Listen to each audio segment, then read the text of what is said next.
I caught my husband's affair when his mistress accidentally sent me the text, "Your wife is so pathetic, she'll never figure us out." I didn't confront him. Instead, I spent 3 months planning. When he finally asked for a divorce, he had no idea what was coming. The text arrived at 2:47 a.m. while I was feeding our restless baby. "Your wife is so pathetic, she'll never figure us out. Can't wait to see her face when you finally dump her for someone who actually matters." Wrong number. Except it wasn't. The sender was listed as office temp in my husband's phone, which I was using because mine had died. But I recognized that writing style immediately. Those specific emojis. The way she capitalized entire words for emphasis. It was Vanessa from his marketing firm. I stared at the screen, our 6-month-old daughter still crying in my arms, milk running down my unwashed pajamas, 5 years of marriage, a mortgage, a baby who'd kept me up for 200 nights straight while Derek complained about being tired from actual work. My hands were shaking, but not from exhaustion anymore. I scrolled up through their conversation, months of messages, meeting at hotels during his client lunches, her complaining about having to see me at the office Christmas party, him promising he'd leave me once the baby situation calmed down. The baby situation. Our daughter wasn't even a situation to him, she was an inconvenience.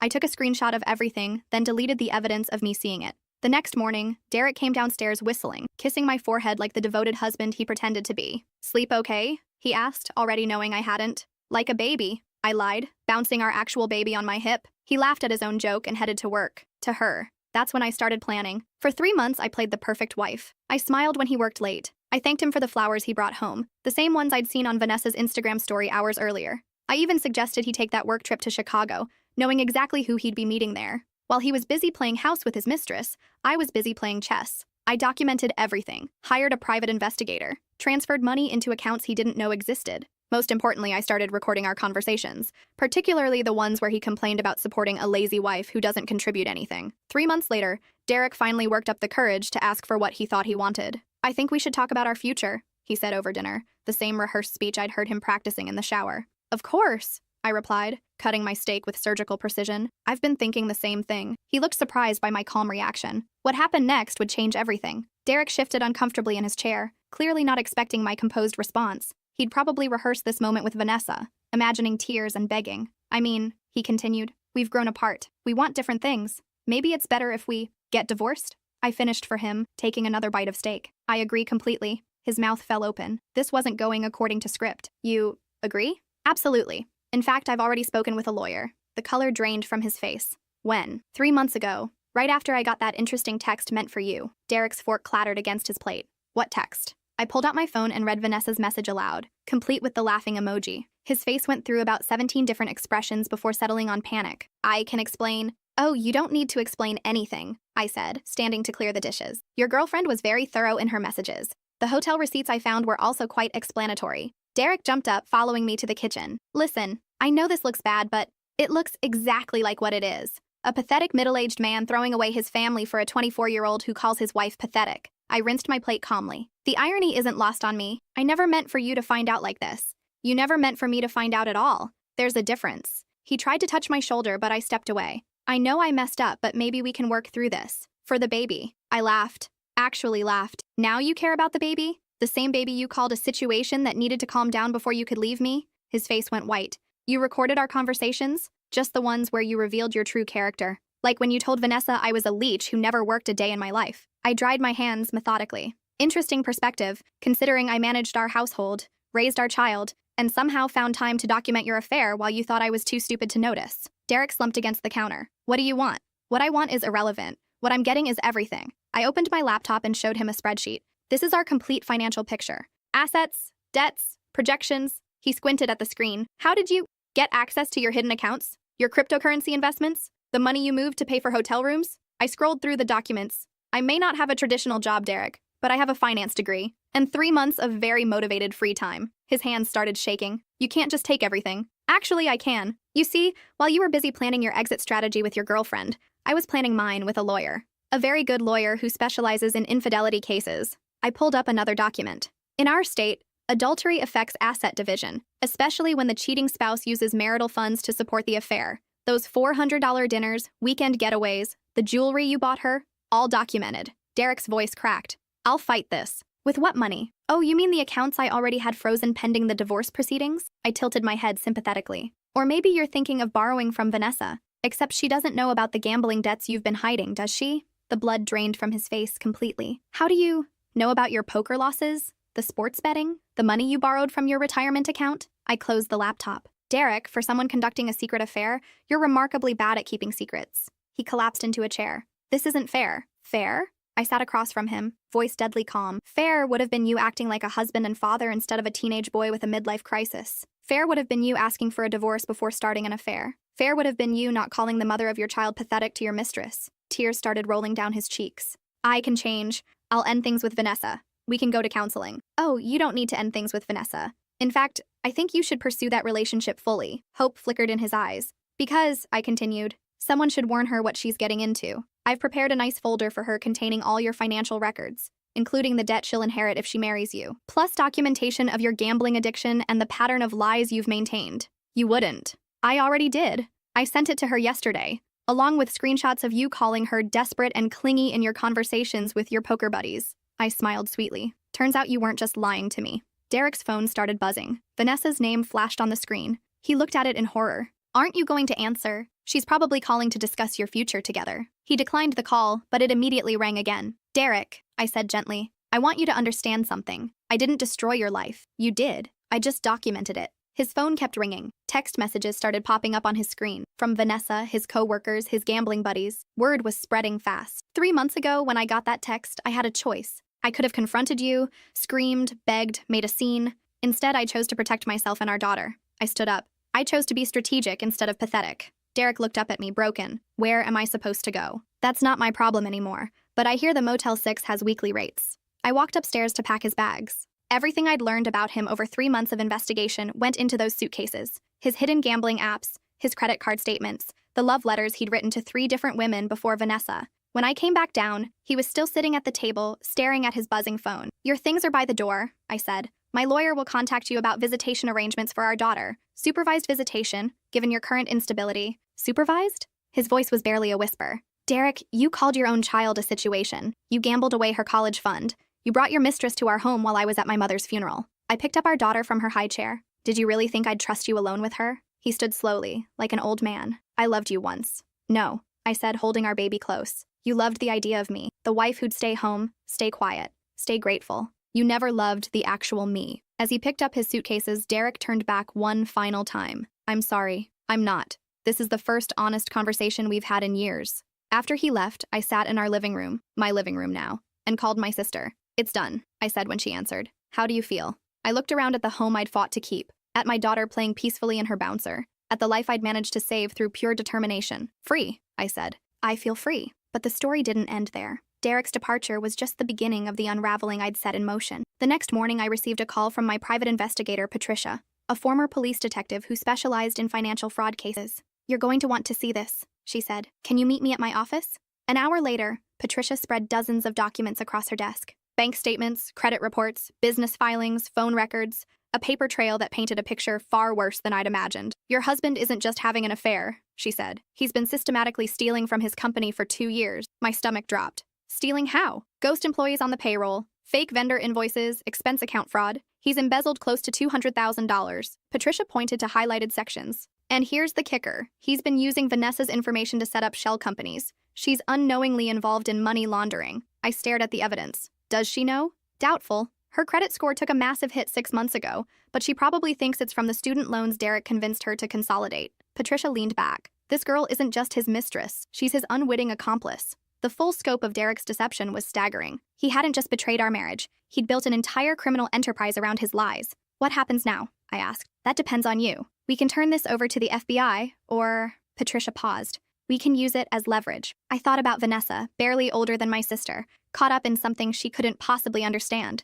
I thought about Derek's company, a family business run by decent people who trusted him. And I thought about my daughter, who deserved better than having a father in federal prison. I want to talk to someone first, I said. That afternoon, I called Derek's boss, Henry Walsh, a man who'd given Derek his first real job 15 years ago, and treated him like a son. Mrs. Peterson? Henry sounded surprised. How can I help you? I think we need to meet. I have information about your company that you need to see. 2 hours later, I sat in Henry's office with Patricia, and our evidence spread across his conference table. Henry's face aged 10 years as we walked him through Derek's crimes. Jesus Christ, he whispered, rubbing his temples. The board is going to want his head. There's more, I said quietly. He's been using company funds to support his affair. The woman involved doesn't know about the financial crimes, but she's been named on several fraudulent documents. Henry looked sick. How long have you known? I discovered the affair 3 months ago. The financial crimes came to light yesterday. I met his eyes. I wanted to give you the chance to handle this internally before it becomes a federal case. What are you proposing? Full restitution, immediate resignation, cooperation with your internal audit.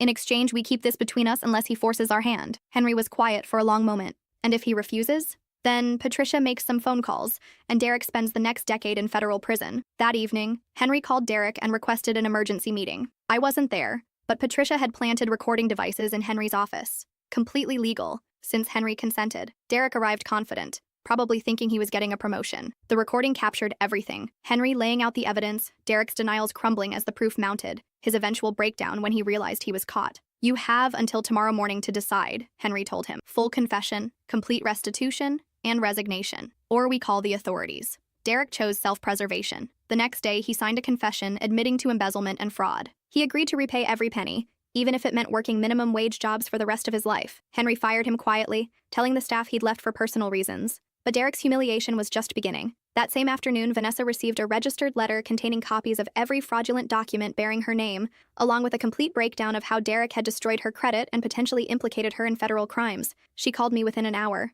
Mrs. Peterson? Her voice was shaking. I got your package. I don't understand what this means. I met her at a coffee shop downtown. Up close, Vanessa looked even younger than her photos. Tired, scared, wearing the kind of cheap business attire that screamed recent college graduate still paying off loans. Vanessa, I said gently, Derek has been using your personal information to commit financial crimes. You're not in trouble, but you need to protect yourself. I explained everything. The shell companies, the damaged credit, the trail of evidence that could implicate her if investigators came looking. Her face went white as the reality sank in. He told me he was taking care of the loan consolidation paperwork, she whispered. He said it would help my credit score. He was using you to hide stolen money. The man you've been dating is a criminal. Vanessa started crying. Not the dramatic tears of a woman losing her lover, but the quiet sobs of someone realizing they'd been completely fooled. What do I do now? She asked. I slid a business card across the table. This is a financial attorney who specializes in identity theft. She'll help you untangle the mess Derek created. As for the rest, I paused. That's up to you. Vanessa looked at the card, then at me. Why are you helping me? I slept with your husband. You slept with a man who lied to both of us. The difference is, I knew who I married. You had no idea. 2 weeks later, Derek called me from his new studio apartment, voice slurred with alcohol. You destroyed everything, he said. My job, my relationship, my future. Are you happy now? Derek, I didn't destroy anything. I just stopped enabling your destruction of other people. Vanessa won't even talk to me. She changed her number. Smart girl. She figured out you were using her. I loved her. You loved having someone who didn't know your history. Someone who believed your lies. I shifted our daughter to my other hip. But people aren't toys, Derek. You can't just discard them when they stop being useful. I want to see my daughter. Then show up to your supervised visits sober. Follow the custody agreement. Prove you can be a father instead of just someone who happened to contribute sperm. He hung up without saying goodbye. Over the next few months, I watched Derek's life continue its downward spiral from a safe distance. He missed 3 supervised visits because he was too drunk to drive. He lost his apartment and moved in with his mother. He started working at a car wash, making barely enough to cover his court-ordered restitution payments. Meanwhile, Vanessa rebuilt her life with impressive determination. She changed careers, moving from marketing to victim advocacy. The last I heard, she was engaged to a teacher she met at a financial literacy workshop. As for me, I discovered something unexpected during those 3 months of investigation. I was actually good at it. Really good. Patricia offered me a position at her firm, but I had a different idea. I started my own practice specializing in financial infidelity cases, helping other women uncover hidden assets and document abuse. My first client was a teacher whose husband claimed they were broke while hiding $50,000 in cryptocurrency. My second was a nurse whose husband had been stealing from their joint accounts to fund his drug addiction. Within 6 months, I had a waiting list. The work was deeply satisfying in a way I'd never experienced. Every case felt personal because I understood the betrayal, the self-doubt, the moment when you realize the person you trusted most has been systematically destroying your life. Derek continued to spiral. He violated his visitation agreement by showing up drunk and screaming at his mother's house. The judge suspended his parental rights entirely pending completion of a substance abuse program. 1 year after our divorce was finalized, Derek was arrested for attempting to cash forged checks at 3 different banks. Apparently, his minimum wage job wasn't covering his restitution payments, so he decided to return to crime. This time, there was no quiet resignation or internal handling. Derek went to federal prison for 3 years. I felt nothing when I got the call from his lawyer. No satisfaction, no sadness, just relief that my daughter would be protected from his chaos for at least the next few years. Is Daddy coming home? My daughter asked that night as I tucked her into bed. She was 3 now, old enough to notice his absence, but too young to understand why. Daddy made some bad choices, I told her. He needs to learn how to make better ones before he can visit us again. She nodded seriously, then went back to her coloring book, a picture of a house with stick figures representing our family. Notably, she'd only drawn 2 people, herself and me. 2 years into Derek's prison sentence, I received an unexpected letter. It was from Vanessa, now married and living in Oregon. "I wanted to thank you," she wrote. "Not just for exposing Derek's crimes, but for treating me like a person instead of an enemy. You could have destroyed me along with him, but you chose compassion instead. I work with financial abuse victims now, and I tell them all about the woman who saved my life by telling me the truth." I kept that letter in my desk drawer, a reminder that sometimes the right choice isn't the easiest one. Derek was released after serving 2.5 years. By then, my daughter was almost 6 and had no memory of him living with us. His attempts at rebuilding a relationship with her were awkward and forced. Supervised visits where he tried too hard to be the fun dad while she sat politely but distantly. "She doesn't remember me," he complained to his parole officer during one of their required check-ins. "Then give her reasons to want to know you now," the officer replied. But Derek never learned that lesson. He wanted the reward without putting in the work, the relationship without earning the trust. After 6 months of stilted visits, he stopped showing up altogether. "Daddy doesn't want to see me anymore," my daughter observed one Saturday when Derek failed to appear for their scheduled visit. "Some people aren't ready to be parents," I told her. "That's not your fault. That's their loss." During this time, my business continued to grow. I'd hired 3 investigators and a paralegal. We'd helped over 200 women uncover financial abuse, hidden assets, and infidelity. The work was emotionally draining but incredibly rewarding. One case particularly stood out. A woman named Claire came to me after discovering her husband had been stealing from their children's college funds to support his gambling addiction. Like me, she'd been dismissed as paranoid when she questioned the discrepancies in their accounts. "He made me feel crazy," she told me during our first meeting. "Every time I asked about money, he'd tell me I was too emotional to understand finances." I knew that feeling intimately. Derek had used the same tactics, gaslighting me into believing my concerns were irrational while he systematically looted our assets. Claire's case took 8 months to build. Her husband had been careful, using multiple banks and cryptocurrency exchanges to hide his gambling losses. But Patricia and I were more careful. We documented everything: the timing of withdrawals, the correlation with major sporting events, the pattern of lies he'd told to cover his tracks. When we presented our evidence to Claire's lawyer, her husband's attorney immediately pushed for settlement. He knew they couldn't win at trial. Claire walked away with the house, full custody of their 2 children, and enough assets to secure their future. Her husband was ordered into gambling addiction treatment and supervised visitation. "I can't believe I thought I was going crazy," Claire told me after the settlement was finalized. "He had me convinced I was the problem." "That's what they do," I explained. "They make us doubt our own perceptions so we won't trust what we're seeing." Stories like Claire's reminded me why the work mattered. Every case was different, but the pattern was always the same: men who treated their wives like obstacles to overcome rather than partners to respect. 3 years after Derek's release from prison, I received a call that would change everything. It was from Detective Morrison with the Financial Crimes Unit. "Mrs. Peterson, we need to talk. It's about your ex-husband." My blood ran cold. "What's he done now?" "He's dead." Derek had been found in his apartment, apparently from a drug overdose. He'd been using again, something his parole officer had suspected but couldn't prove. The needle was still in his arm when the landlord found him 3 days later. I felt numb sitting in the detective's office, listening to the details of Derek's final months. He'd lost another job for stealing, been evicted twice. His mother had finally cut him off financially after he'd pawned her wedding ring. "We found these in his apartment," Detective Morrison said, sliding a manila envelope across the desk. "Letters he'd written but never sent. There were dozens of them. Letters to me, to our daughter, to Vanessa, to Henry Walsh, rambling apologies and accusations, promises to change mixed with blame for his circumstances. The letter addressed to me was 17 pages long, written in Derek's increasingly erratic handwriting. It started with apologies, but quickly devolved into familiar patterns. I was too controlling. I'd never understood his needs. I'd destroyed his life with my vindictive pursuit of justice. Even in death, Derek couldn't take responsibility for his choices. The letter to our daughter was different, shorter, sadder. He tried to explain why he'd disappeared from her life, why he couldn't be the father she deserved. For once, he seemed to understand the pain he'd caused. "I know you probably don't remember me," he'd written. "Maybe that's better. You're growing up with a mother who's strong enough to protect you from people like me." I read that line 3 times, surprised by the brief moment of clarity in Derek's otherwise self-serving narrative. "What happens now?"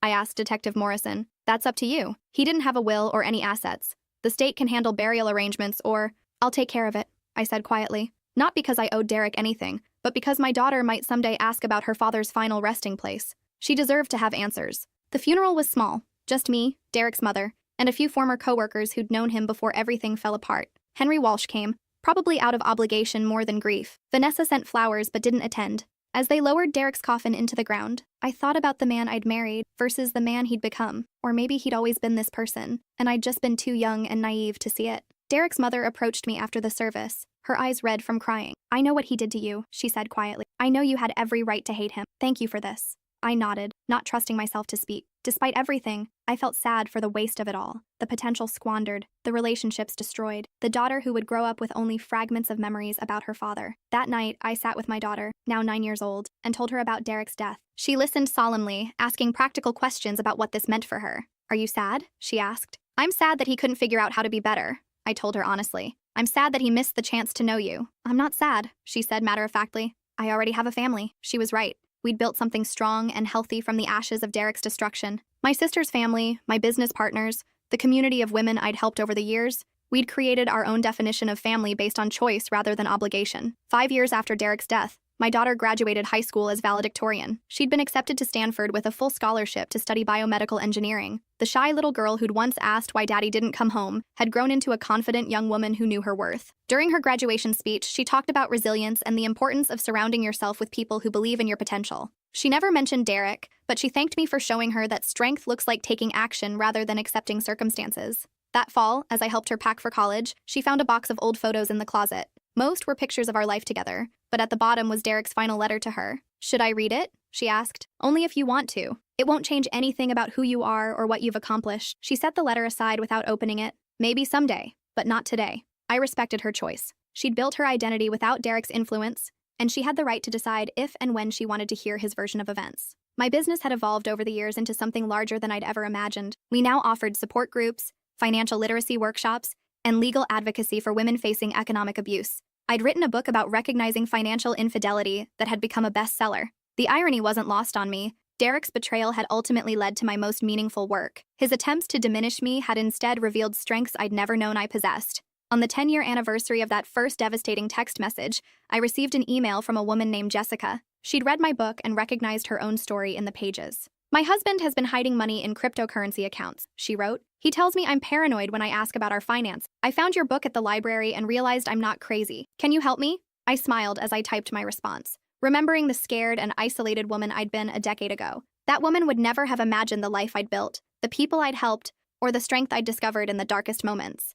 Derek had been wrong about everything, but especially about one thing. I was never pathetic. I was patient, strategic, and ultimately unstoppable. And that made all the difference. Today, my daughter is thriving in her engineering program. She calls me every Sunday to share stories about her classes, her research projects, and the young women she mentors in STEM fields. She's never asked about Derek's letter, and I've never pressured her to engage with his memory. Last month, she told me she was writing her own letter to the woman who'd received that first cruel text message 10 years ago. "I want to thank her," my daughter said. "If she hadn't been strong enough to plan instead of react, we might never have escaped. She saved both our lives." I realized she was talking about me, about the version of myself I'd had to become to survive Derek's betrayal. In her mind, I was both the victim and the hero of our story. Maybe she was right. Maybe we all have multiple versions of ourselves waiting to emerge when circumstances demand it. Derek had tried to reduce me to a single narrative, the pathetic wife who would never figure anything out. But he'd underestimated the woman who would emerge from his attempts to destroy me, the woman who would turn his cruelty into purpose, his lies into truth, and his legacy of destruction into a foundation for rebuilding. 10 years later, I can honestly say that Vanessa's text was the best thing that ever happened to me. Not because I enjoyed the pain, but because it forced me to discover who I really was beneath the role I'd been playing. I was never the pathetic wife Derek and Vanessa thought they were fooling. I was the woman who would prove them wrong, one carefully documented step at a time.